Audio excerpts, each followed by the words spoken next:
You're listening to Are We All Clear? Facilitating Security Clearances, a podcast series brought to you by Holland & Knight's Facility Security Clearance Team.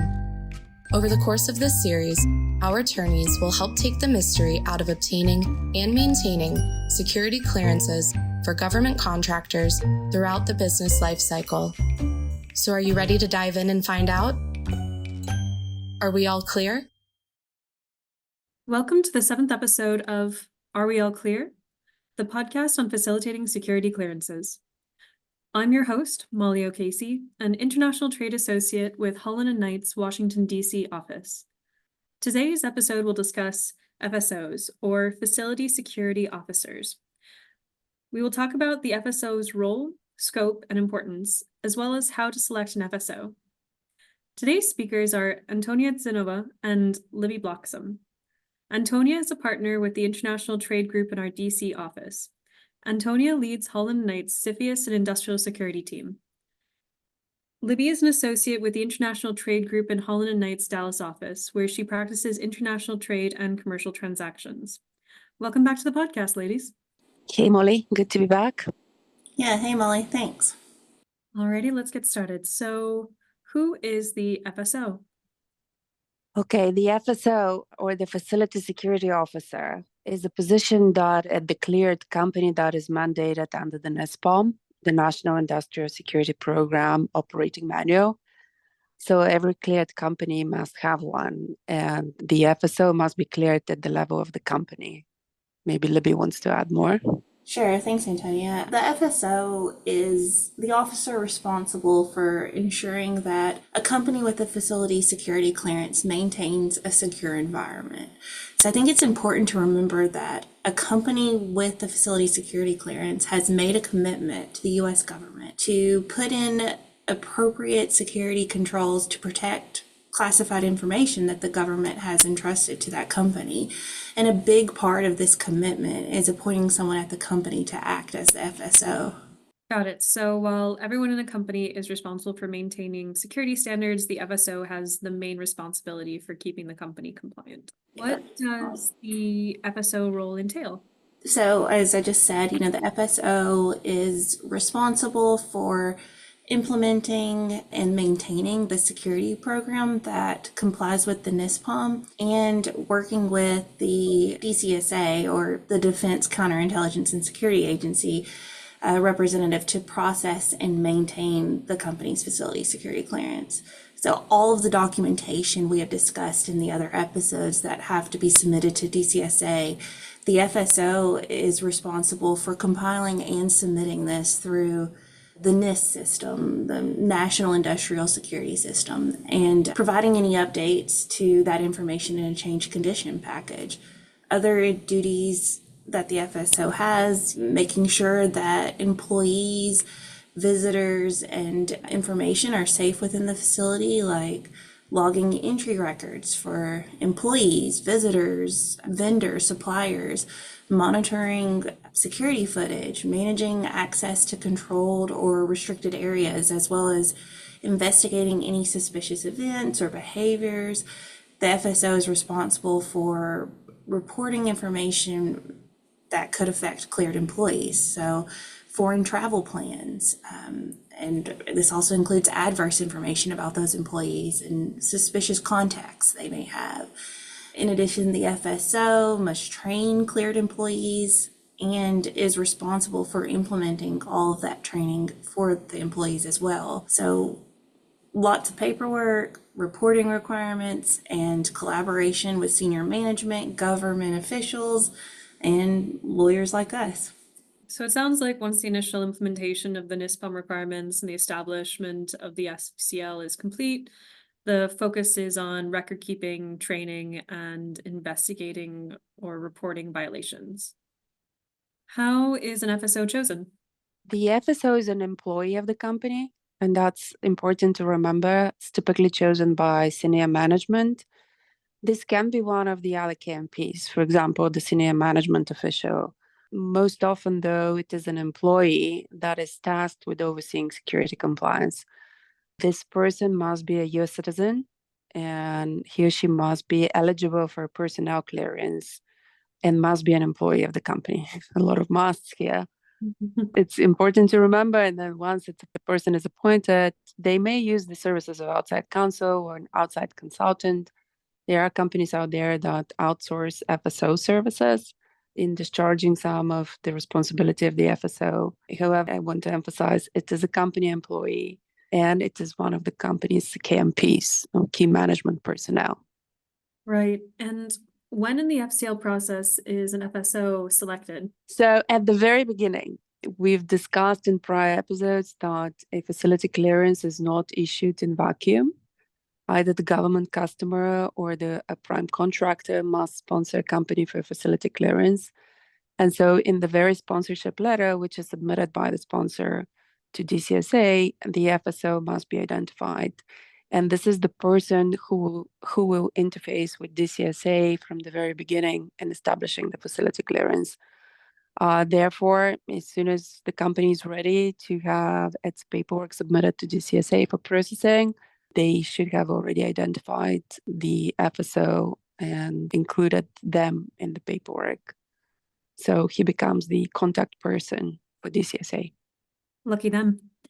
So the qualification of the FSO seems like it would be a factor in DCSA approving the facility security clearance. Yeah, as the person who interfaces with them and who must be cleared and is a mandate position by the NISPOM, this person will be vetted by DCSA. I mean, in a company that is newly created, this person may not have personnel clearance, so they'll have to undergo the process. In cases where we are, replacing the FSO, we have an established clearance. This is probably a person that's already cleared, so it's well known to DCSA. What should be a company's main consideration when choosing an FSO? I'll take this one, Antonia. Just to kind of piggyback on what Antonia said, it's important for an FSO to be qualified and have the time to properly administer the security program. It can be a full-time job, and as Antonia said, the person must be eligible for and obtain a personnel security clearance in order to handle the classified information. And, as we've heard, there are extensive background checks, and the government will dig into that person's life, their finances, and so forth. So that's something to keep in mind when you're thinking about the appropriate candidate for the FSO. Are there any other considerations to keep in mind when choosing an FSO? Yeah, other characteristics to think about are the candidate's observational skills. These kind of skills are needed in order to monitor the security protocols and make sure they're working and identify any weaknesses or vulnerabilities at the company. The FSO should be able to act quickly and calmly in a situation, particularly when there is a security breach. Level of experience with DCSA, NIST, and obviously all of the acronyms, that helps, and familiarity with security procedures and the regulations in the NISPOM. Also, someone who is knowledgeable of the business is important, as a deep understanding of the business will help the FSO identify any areas that may need more security procedures or enhanced security procedures. The FSO also must successfully complete NISPOM required training within 1 year of being appointed to the FSO position. Antonia, do you have anything else to add? You put it very well. Just to emphasize, this is an involved position that requires, dedicated resources, time, commitment, easy access to senior management, and of course, very high ethical standards, if I can sum it up in a few words. Yeah, it sounds like you need a sophisticated understanding of both the security requirements and the company, as well as the sort of soft skills to coordinate with the different teams within the company. Very well put, Molly. Yes, I mean, all of the above. A cleared company is held to very high standards because it handles very sensitive information of the US government. So the person who is selected as the FSO must appreciate the seriousness of the work that they're performing in safeguarding classified information and ultimately US national security interests. Who tends to be selected as an FSO? Like, is an FSO usually chosen from within the company, or is that an outside hire? I mean, the NISPOM is very specific. The FSO must be a company employee. And as mentioned earlier, it could be one of the senior officers of the companies that are already designated as KMPs, for example, the CEO. But the FSO is involved in a lot of hands-on compliance oversight. So if the CEO is selected to serve nominally as the FSO, it is recommended that they also appoint an employee as an assistant FSO to, help with discharging the duties. The FSO will be devoting a lot of time to the responsibilities. And so typically that's a full-time position. They could perform other functions within the company. For example, they can also serve as the company Insider Threat Program Security Officer, or ITPSO, which is another security position mandated by the NISPOM. And they can have some other responsibilities. I mean, they could be maybe the compliance officer of the company or export compliance officer, depending on what the business is. But it's quite an involved position. So depending on who and how you end up hiring somebody for that, it would impact your timeline for implementing the FCL. That's right. How does the FSO relate to other people involved in the FCL process, such as KMPs? The FSO is a KMP, so that kind of shows you how important of a role that the FSO plays in a cleared company. They have a lot of responsibilities and need to have the ability, authority, and the full support of senior management to do the job. Or if they are senior management, like Antonia said, they can give it to themselves. But anyways, the senior management, the other KMPs need to make sure that they dedicate the resources and authority needed for the FSO to perform the job effectively. The success of a company's security program really depends on choosing a good FSO. Definitely something to think about.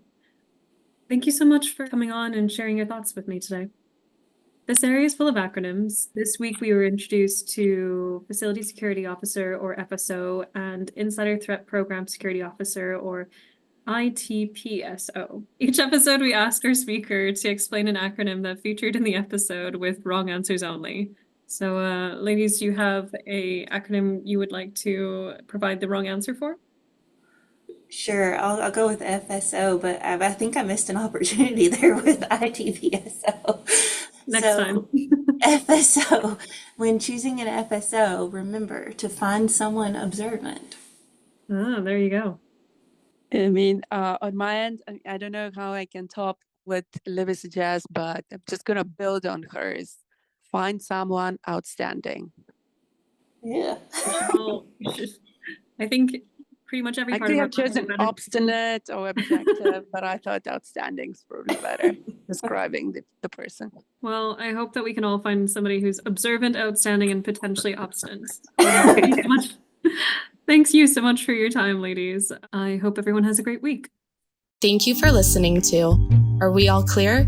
Facilitating Security Clearances, a podcast series brought to you by Holland & Knight. For more information on our facility security clearance team, please visit hklaw.com/FCL.